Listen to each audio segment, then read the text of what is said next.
Hello again, YouTube users. It's been quite a while since I've done a video, so if I'm a little rusty, excuse me.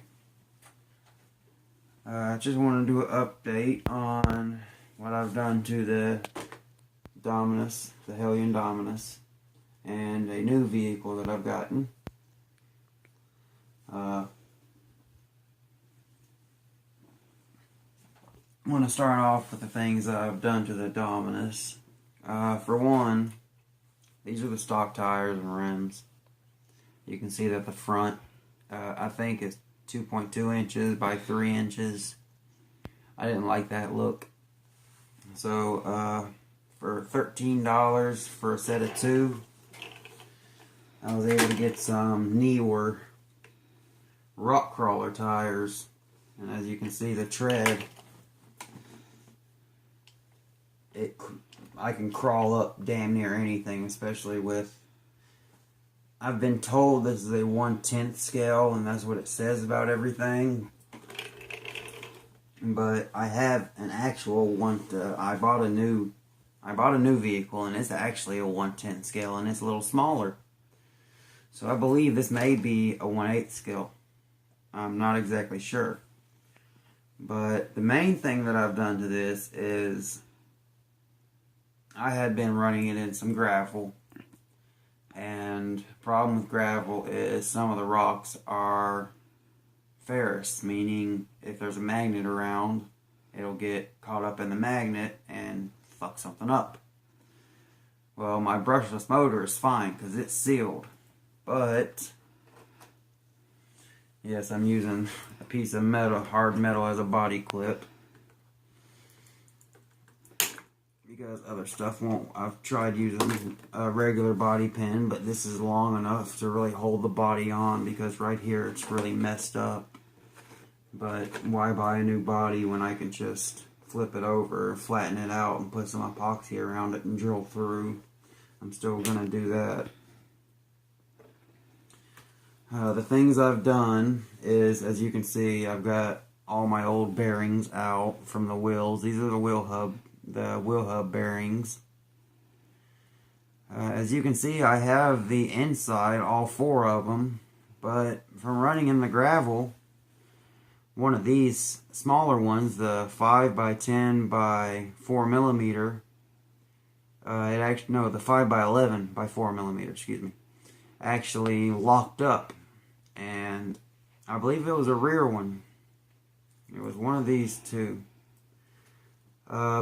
But the inner race was completely moving, and then after I had done all my tuning and stuff, I went out for another quick run on some asphalt, and that's why these tires are so damn bald. These are a very soft compound, so the asphalt just ate them up. That's not even the baldest one. I have one that's the tread's barely there. I mean, there's a little bit, but pretty much none. But the new tires, as you can see, I can get my wrench so I can show you.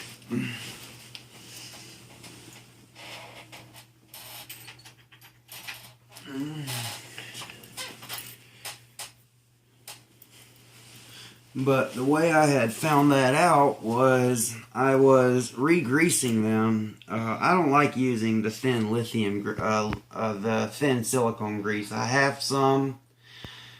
I use it on my new one. It's a nitro. I use it on the front wheels, but I just grease it about once a week to make sure that they stay lubricated, they don't overheat, and they don't get damaged. But I will go ahead and give a hint. It is a Traxxas. Got it for $300, and I was just good. I was on Amazon, and I was gonna get a 1/18 scale, just something to run around the house. That was better than the little Hobby Zone ECX kickflip that every time I would run it, cat hair would get clogged up in the wheels because there's no bearings. It just runs on shafts that are pushed through plastic. Well, I was looking just to get an 18th scale and a Fly Sky I don't remember exactly which one it was, but it was a 3-channel with a touch screen on top. It was a touch screen on top and everything. Well, I decided to go to my local hobby shop, and my local hobby shop is actually 80 miles away. I actually have one that's about 15 or 20 miles away, but all they carry is airplanes and boats. So I went to my better hobby shop. It's actually called The Hobby Shop in Stockbridge, Georgia. If you really need some help, go to Glenn. He's been doing it for 28 years. He knows exactly what he's doing. And since I live in Warner Robins, he completely set my Traxxas up. And I'll show that in another video. I'll show it at the end of this video, and then I'll do a review on that. I haven't had it for long, so I'll just talk about the break-in and all that stuff. But with this one, I'm going to take one of these tires off and show you the bearings that I've replaced all the bearings with Traxxas and Team Associated rubber sealed bearings. So they're better quality parts. But as you can see, these are a harder compound. And seeing that I run on pavement a lot and rocks, we do have, I live in central Georgia, so we have a lot of that really hard red Georgia clay. But as you can tell, there's the stock tire and there's the newer. And that's these are, I believe, 1/8 scale replacements. So it actually gives me a little more ground clearance. And as you can see, I got some titanium drill bits. And what I did was I broke off just a long enough piece. Hell, I can't get that off right now. But the little pin that goes through the axle, I made pins about that long, little 2mm pins. They're made out of titanium now. So, a hell of a lot stronger. So, as you can see, front and back is the same. I don't know the exact dimensions, but it looks about 3.5 inches. That would be about 6 to 8 centimeters. For those who are thinking metric. So that's what I've done there. Oh yeah, the bearings I've done, the inner 10 by 15 by 4mm. They are Traxxas, rubber sealed. All the wheel hub bearings are rubber sealed now. I still got to do the differential. Basically what I was doing is I was re-greasing everything.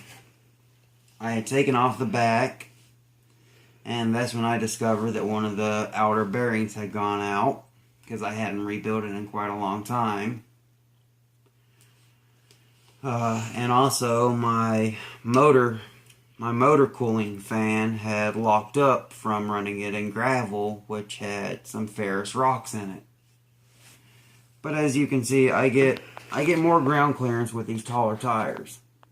Not a hell of a lot, but it doesn't bottom out when I hit jumps now, which was a big problem with these small tires, is it would bottom out pretty much every time.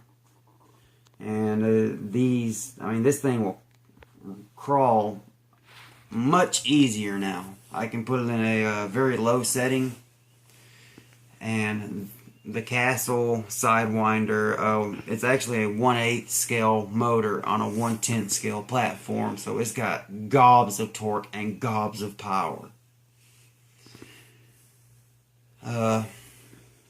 The outer bearings are Team Associated 5 by 11 by 4. I still have to replace these. These go in the pinion. These are the pinion bearings. And then I got to get some more 10 by 15 by 4 for the inside where the differential actually sits, and you have the two bearings that hold the differential in place.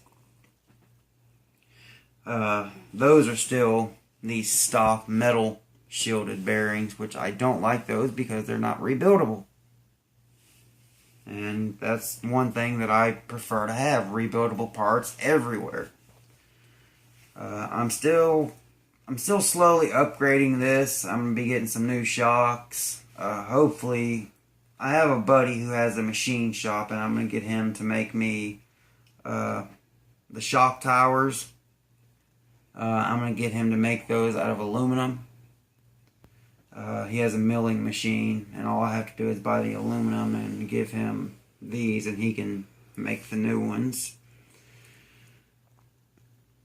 But overall, that's pretty much all I've done to this is that. And a lot of people are going to say I'm crazy, but I've actually found, instead of using silicone grease, I got Lucas Red and Tacky grease. And I rebuilt the differentials and greased them up with this. It works a hell of a lot better than silicone grease because it protects better, it cools better, and it gives more lubrication. Yes, it is thicker, but the engine is powerful enough to take it. And I have this cooling fan that keeps it cool, and a fan on the ESC to keep it cool. So, if you really want something good to grease up your parts, get Lucas Red and Tacky. It's meant to go in a grease gun, but I just got this. It's pretty thick, but at the same time, it's thin enough for an RC vehicle. Especially if you're, as long as you don't put too much. Never put too much. But the wheel bearings, you definitely want to go with the silicone grease because they need to be free spinning and not all gobbed up with grease. I mean, they're mini. They're not big wheel bearings like in a regular car that are about that big. But as you can see, I mean, free spinning. And the differentials are greased up with the Lucas Red and Tacky. I mean, you can see it'll stop a little faster. So there's a little more friction. But that's a good thing overall. I have had no problem, and I have ran this thing all out. And I moved from a 15-tooth gear to a 14-tooth gear. So I got a little more speed because I already had a shitload of torque. So I sacrificed some torque for some top speed. So I changed out the pinion gear, which is right here. Over here, the spur gear. So, but other than that, that's all I've really done to this. All the holes that, I mean, this thing's plastic. It's a starter. And it was $200 brand new. I knew I was going to have to buy some upgrades like the aluminum rear hubs, the upgraded axles, which have actual U-joints in them now instead of just the little slip yokes. Well, imitation slip yokes. But they put the power to the ground a lot better. One of the axles, the pin actually fell out from the U-joint. Well, I found that all you got to do is get some titanium drill bits and a cutting wheel, a strong enough cutting wheel, and you can make your own pins and then drill through the big pin and stick the little pin through and use a little bit of epoxy in the center and it'll hold the pin in place. I rebuilt this side, this U-joint right here, and it works absolutely fine. I have had no problems with it since I've done that. It's actually a little tougher, and I'm probably going to do it to the rest of them if I have problems with them. But basically all my moving parts now, where pieces connect and they're loose, like right here, where the shaft connects, I greased it up with the Red and Tacky, the Lucas Red and Tacky grease. it works better than just that thin silicone, which will, yes, it's waterproof, but it will wear away a lot more quickly than the actual red and tacky. So that's all I've done to this. It's still 4-wheel drive. That's what I love about this one. As you can see, I know everything's fine with it. And the next review will be on my new toy. I finally got a nitro. It's a starter. Nothing really special, but something to start with, seeing that I didn't have a nitro, and I went into my hobby shop and he had these on sale, so I was like, hell, there's a good deal right there, I'm grabbing one. So I got one, and I've done the break-in on the TRX Pro 0.15cc motor. Does wheelies on the pavement, does wheelies on the grass. Very peppy little thing, but I still love my electric because all the power is on demand. As soon as you pull the throttle, all the power is right there. With this, you have to get it up, you have to get the engine up to speed, and there's so much tuning, like especially where I live, from day to day the humidity changes. Well, if the humidity's high, that means there's less air, so you have to lean it out. And if it's hotter, there's less air, the air's less dense, so you have to lean it out. When it's colder, you have to richen it up. But you have to find that line without getting it too hot, because if it's too lean, you'll overheat the engine, you won't be able to run it as long. But if you have it too rich, you won't get the performance that you're wanting. So there will be I will be doing a second video reviewing this. There was a couple things that I had to do to make it so the engine would work correctly, and I'll talk about those in the next video. But I believe that's it for this video. As you can see, this little thing's amazing. It comes with everything. It comes with a transmitter, of course.